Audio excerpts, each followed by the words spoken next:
Salve gente, io sono Luca e in questo meraviglioso episodio volevo parlare del modo di dire incrociare le dita.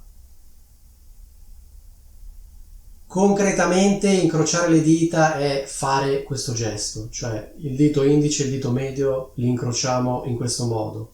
Questo con una mano, questo con due mani, quindi letteralmente questo è incrociare le dita, cioè fare questo gesto. Il modo di dire incrociare le dita deriva evidentemente da questo gesto, tuttavia si riferisce a un'altra cosa. Si riferisce allo sperare che qualcosa vada bene, cioè all'augurarsi che vada tutto bene, all'augurarsi di avere fortuna, oppure augurare la stessa cosa a un'altra persona.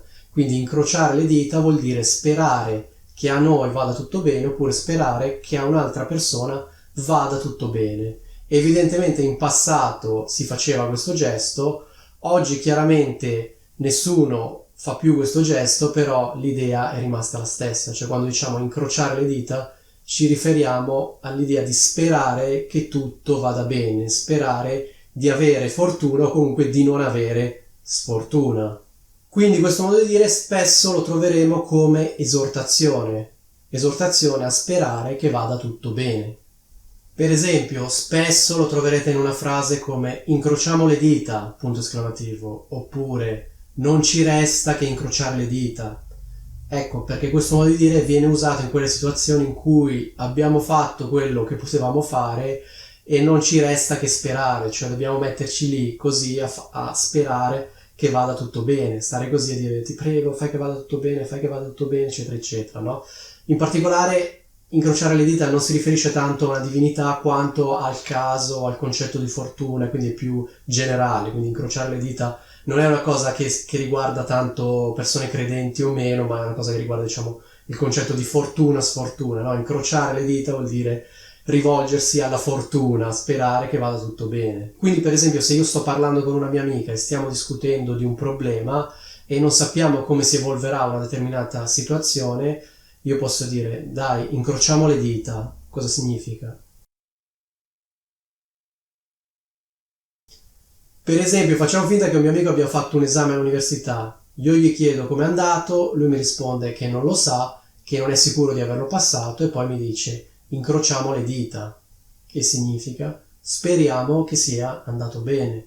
Oppure il mio amico mi potrebbe dire, mi raccomando, incrocia le dita. Che significa? Spera che vada tutto bene. Il mio amico volendo poteva dirmi la stessa cosa anche prima dell'esame, cioè mi poteva dire guarda, martedì ho un esame difficilissimo, mi raccomando incrocia le dita, che significa spera per me che vada tutto bene, cioè mettiti lì a sperare che vada tutto bene. Ecco, un altro esempio potrebbe essere questo. Facciamo finta che voi stiate lavorando al computer, abbiate un sacco di dati su quel computer, a un certo punto il vostro computer, si spegne, senza un apparente motivo, si spegne.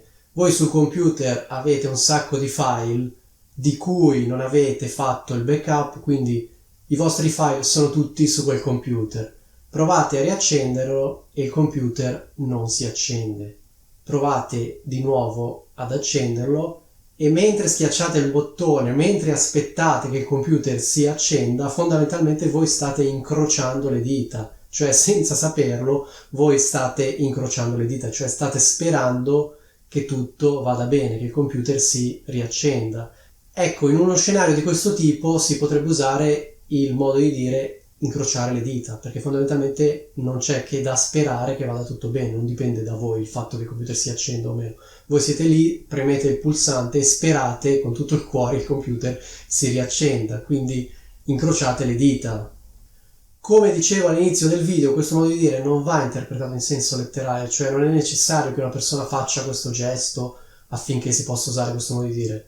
Questo modo di dire si può usare tutte le volte in cui una persona spera di cuore che tutto vada bene. Quindi nell'esempio che ho fatto, verosimilmente nessuno mentre preme il pulsante si mette a fare così, però spera di cuore che tutto vada bene, quindi sta fondamentalmente incrociando le dita. Allo stesso modo, se voi vi candidate per un posto di lavoro che vi interessa davvero tanto, voi inviate il curriculum e poi cosa fate? Incrociate le dita, cioè sperate che tutto vada bene, che vi chiamino e quindi volendo commentando Con un amico potreste dire: adesso non mi resta che incrociare le dita, cioè non mi resta che sperare che mi prendano, che mi chiamino almeno per un colloquio. Allo stesso modo, dopo aver fatto il colloquio, voi potete incrociare le dita, cioè di nuovo sperare che vada tutto bene, dire a un amico: ho fatto il colloquio, adesso incrociamo le dita, cioè speriamo che vada tutto bene, che mi prendano, che mi selezionino.